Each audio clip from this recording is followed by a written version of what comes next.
हाय. आज दिनांक मला माहीत नाही याची तारीख 10 ऑगस्ट 2024 शनिवार. ॲक्च्युली कालपासून 2 दिवसापूर्वीपासून मी स्वतःचे सेल्फी व्हिडिओज तयार करायला सुरुवात केली. कशावरती सुरुवात केली तर मोबाईल फोनवरती सुरुवात केली. आणि हे बेसिकली व्हिडिओज बनवण्याचं कारण हे होतं की आपल्याला जे काही डेली नॉलेज मिळते त्याचं कुठेतरी डॉक्युमेंटेशन व्हावं, हा त्याचा पाठीमागचा एक उद्देश होता.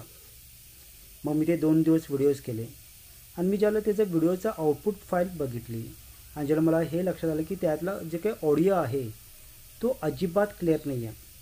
त्याला मला असा प्रश्न पडला की मोबाईल एवढा चांगला आहे पण ह्याच्यातलं ऑडिओ क्लिअर नाही आहे, तर आपल्याला एक्झॅक्टली काय करता येईल. मग मला लक्षात आलं की आपल्याकडे गिम्बल आहे.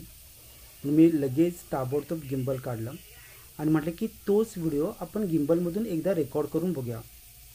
आणि मी तोच व्हिडिओ ज्याला गिम्बलमध्ये रेकॉर्ड केला त्याला त्याच्यामधली व्हिडिओ क्वालिटी आणि ऑडिओ क्लॅरिटी ही मोबाईलपेक्षा कितीतरी पटीने जादा चांगली होती. त्यामुळं थोडक्यात काय कन्क्लुजन हे निघालं की कधीही सेल्फी व्हिडिओज असू देत किंवा कुठलेही रेकॉर्डिंग करण्यासाठी मोबाईलपेक्षा कधीही गिम्बल वापरलेलं बरं. दुसरं रिझन काय की मोबाईलवरती मी ज्याला सेल्फी व्हिडिओज करत होतो त्याला मी वर्टिकल मोडमध्ये करत होतो, पण मी ज्याला वर्टिकल मोडचे व्हिडिओज बघतो त्याला ते ऑथेंटिक वाटत नाहीत. आणि ज्याला आपण लँडस्केप म्हणजे हॉरिझॉन्टल व्हिडिओज बघतो त्याला ते ऑथेंटिक वाटतात.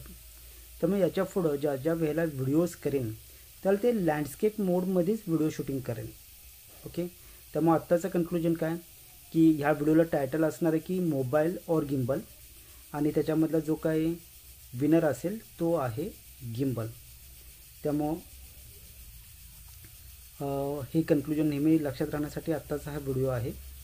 ठीक आहे. हा व्हिडिओ फक्त स्वतःच्या इन्फॉर्मेशनसाठी आहे, त्यामुळे याच्यामध्ये कुठल्याही पद्धतीचे दिखावेपणा केलेला नाही आहे. Thank you very much.